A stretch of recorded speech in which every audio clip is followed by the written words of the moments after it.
आज सांगोल्याच्या नगरीमध्ये छत्रपती चौकामध्ये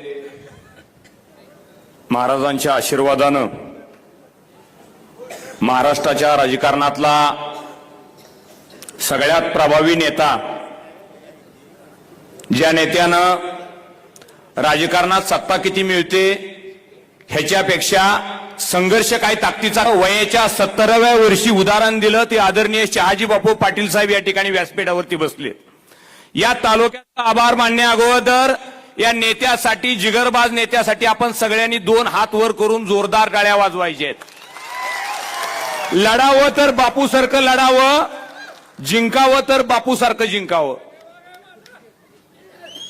छातीचा कोट करून या सांगोला तालुक्याच्या राजकारणामध्ये 40 वर्ष एखाद्या हत्तीनं मस्तकावरून एखाद्या दगडाच्या शिळेला धडक द्यावी आणि अखंड धडक देत राहावं, त्या शिळेचं तुकडं होऊन चूर चूर व्हावं, एवढा मोठा संघर्ष या तालुक्यात ज्या नेतृत्वानं उभा केला आणि तुम्ही सगळ्यांनी बघितलं. जीवनामध्ये राजकारण असू द्या, समाजकारण असू द्या, अर्थकारण असू द्या, मानवाच्या जीवनामध्ये चढ उतार येत असतात. त्याला धैर्यानं आणि ताकदीनं सामोरं जायचं असतं. हा जीवनाचा जीवनपट शिकवणारं आमचं नेतृत्व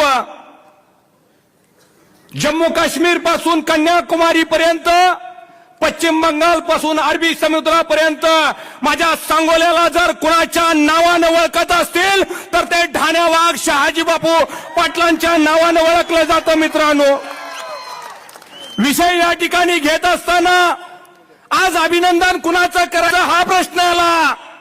पहिलं अभिनंदन करायची वेळ आली आणि या तालुक्याच्या जनतेच्या मनात आलं. 40 वर्ष संघर्ष करणाऱ्या नेतृत्वाचं अभिनंदन आज करायचं आहे आणि आनंदा भाऊ त्या अभिनंदनाचा पार्ट म्हणून या सांगोला तालुक्याच्या नगरपालिकेवरती बाळासाहेब ठाकरेंचा शिवधनुष्य आणि दिघे साहेबांचा शिवधनुष्य, एकनाथरावजी शिंदे साहेबांचा शिवधनुष्य या जनतेनं नगरसेवक दिला नाही. नगराध्यक्षासह 15 नगरसेवक देण्याचं काम केलं. भाऊ, अभिनंदनाला शब्द थोडं पडतील. मागल्या 2-3 महिन्यात रफिक भाई करायची लोक, आनंदाभाऊ थांबलं, आनंदाभाऊ संपलेत.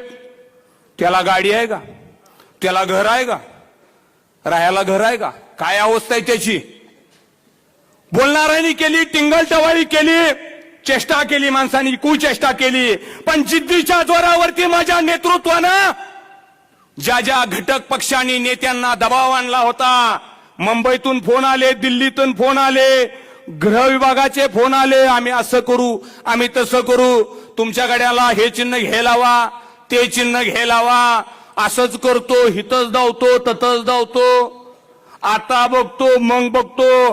पण सगळं झुगारून जो माणूस एका महिन्या नगरसेवक नको म्हणत होता त्या माणसाला या सांगोल्याच्या जनतेने विश्वास ठेवला आणि 5,000च्या फरकानं निवडून आणलं. त्याबद्दल जनतेचं आम्हाला मनपूर्वक अभिनंदन मित्रांनो या ठिकाणी करायचं आहे. आम्ही म्हणलं तुम्हाला बहुमत द्या. माणसं म्हणली किती पाहिजे, आम्ही म्हणलं 10 शहाजी बापू पाटील, आणि माणसं म्हणली 10-12 जुळणी लागती न लागती. भाऊ, एक नगराध्यक्ष 5,000च्या फरकानं आणि सोबत 15 नगरसेवक दिलं म्हणजे माझ्या नेत्याला कुठेही तुम्ही हात जोडायची वेळ येऊ दिली नाही. मित्रांनो, त्याबद्दल या सांगोलाकरा जनतेचं मनपूर्वक आम्हाला या ठिकाणी अभिनंदन करायचं आहे. आम्हाला माहिती आहे हे स्वराज्याचं तोरण बांधायचं आम्ही धोरण धरलं होतं. या सांगोला तालुक्यातल्या खेड्यापाड्यातल्या लोकांना आम्ही वचनबद्धता नेत्यानं दिली होती.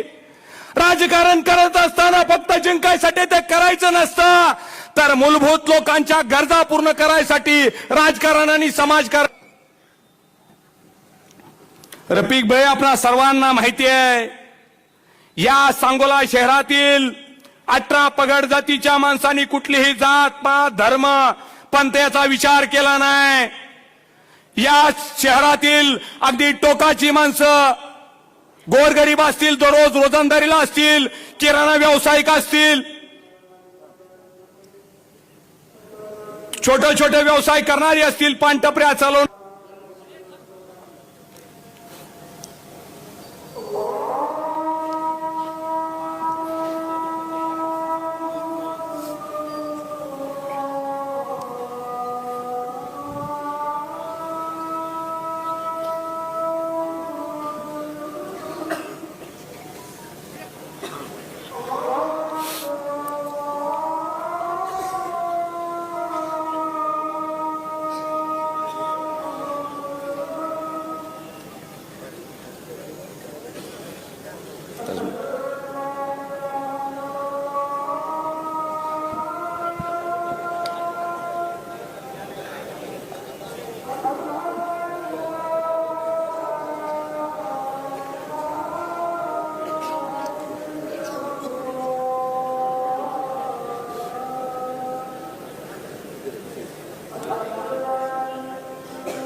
आपणा सर्वांना ज्ञात आहे,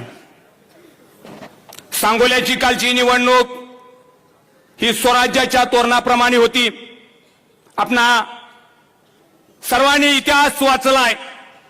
राजा शिवछत्रपतीचं स्वराज्य व्हावं या ध्येयानं अनेक जण पछाडले. तसं या सांगोला नगरपालिकेमध्ये 7-8 जणांचा पराभव झाला. तरी काळजी करू नका, स्वराज्याचं तोरण बांधत असताना तानाजी मारून सरेला सुद्धा पोराचं लग्न थांबवून मोहिमेवर जावं लागलं होतं. बाजी प्रभू देशपांडेंना सुद्धा जावं लागलं होतं. तुमच्या त्यागानं, तुमच्या योगदानानं, तुमच्या विचारानं, तुमच्या भूमिकेनं या सांगोला तालुक्याच्या नगरपालिकेवरती बापूच्या विश्वासानं आनंदभाऊ माने नावाचा तरणा बांड, प्रामाणिक, निष्कलंक, चारित्र्य संपन्न नेता या सांगोला नगरीला मिळालाय. आणि हे होत असताना साधीर आणि उच्च विचारसरणीचं नेतृत्व, त्यांच्या पाठीमागे काम करणारी खूप मोठी टीम आहे. त्यावरती लोकांचा विश्वास आहे. झोपडपट्टीतला एक व्हिडिओ आम्ही बघितला परवा. माझ्या माता भगिनी ते डुमक गुबू गुबू वाजवत, आनंदभाऊ तुमचा व्हिडिओ एवढा गाजला. मुंबईमध्ये आमची सोशल मीडियाची कनक साहेबांची टीम आहे. बापूला कनक साहेबांनी दाखवलं, बापू हे सांगोल्यात काय वातावरण तुम्ही निर्माण केलंय. माता भगिनी सुद्धा आमच्या आनंदानं ओसडून डान्स करतात आणि सांगतात शहाजी बापू पाटलांचा पट्ट्या आनंदभाऊ मानेने सांगोल्या नगरीच्या नगरपालिकेवरती भगवा शिवसेनेचा फडकवला. या मंडईतल्या आमच्या माता भगिनींच्या आम्ही मुलाखती बघितलं. एका भगिनीने सांगितलं, मला लिहिता येत नाही, मला वाचता येत नाही, मला माझा वार्ड कळत नाही, पण मला शहाजी बापू पाटलांनी दिलेलं धनुष्यबाण आनंदभाऊ मानेंच्या विश्वासावरती या नगरपालिकेमध्ये निवडून आणायचं आहे. आपल्या नगरपालिकेमुळे नेत्याचा एवढा मान सन्मान या राज्यामध्ये निश्चितपणे वाढलाय. जिल्ह्यातल्या पश्चिम महाराष्ट्रातल्या कोणत्याही नेत्याची मुलाखत घेऊ द्या, गडी पहिल्यांदा बापूचं नाव घेतात. बापूंनी कसं करून दाखवलंय बघितलं का नाही म्हणतात. बापूंनी कसं वातावरण केलंय म्हणतात. रफिक भाई ह्या सगळ्यांचं अभिनंदन करत असताना तुम्ही सुद्धा जी चाणक्याची भूमिका बजावली, शा पट्ट्या माणसासाठी सुद्धा जोरदार एकदा टाळ्या वाजवा. लय जणांनी वर्षभर झालं तुम्हाला लांबून लांबून दगड मारण्याचा प्रयत्न केला, पण रफिक भाई जे तुम्ही जुळवलं, सल्यूट आहे तुमच्या कामाला आणि तुमच्या सिस्टीमला आणि तुमच्या टेक्नॉलॉजीला. जबरदस्त डोकं लावलं. आम्ही बघितलं युतीची चर्चा दुसरीकडनं चालायची आणि रफिक भाई तुम्ही असं भुयारी मार्गानं नगरसेवक सगळं नियोजन करून निवडून आणलं. गनिमी कावा आम्ही इतिहासात वाचला होता, पण कसा असतो हे तुमच्या माध्यमातून कळालं, त्याबद्दलही तुमचं या ठिकाणी धन्यवाद आहे. मी एवढंच बापू सगळ्या टीम बद्दल एवढंच म्हणेल, जली को आग कहती है बुझी को राग कहते हैं, जली को आग कहते हैं बुझी को राग कहते हैं, राख से जो बारूद निकलता है उसे शहाजी बापू पाटील कहते हैं. भाऊ तुमचं नशीब आहे. 2 मिनिटात संपवतो. तुमची भूमिका निश्चितपणे चांगली आहे. 24 तास कार्यकर्त्यामध्ये संपर्क असणारी तुमची सगळी टीम आहे. यावलकर डॉक्टर पासून पप्पू मेंबर पासून सगळे माऊली असतील. आता सगळ्याचीच नावं घेणं शक्य नाही, पण या सांगोला तालुक्यातल्या शहरातल्या मायबाप जनतेला एवढंच सांगतो, अंगावरची कातडी काढून त्याचं जोडं जरी शिवलं आणि तुमच्या पायात घायला लावलं तर उपकार फिटणार नाही. तेवढं मोठं तुम्ही सगळ्यांनी उपकार केले आणि निश्चितपणे ह्या उपकाराची परतफेड शहाजी बापू पाटील साहेब या नावावरती ठेवा आणि एकनाथरावजी शिंदे या नावावरती ठेवा. आनंदभावांनी त्यांची संपूर्ण टीम तुमच्या पाठीमागं ठामपणे उभा राहील एवढाच या ठिकाणी शब्द देतो आणि थांबतो. जय हिंद, जय महाराष्ट्र.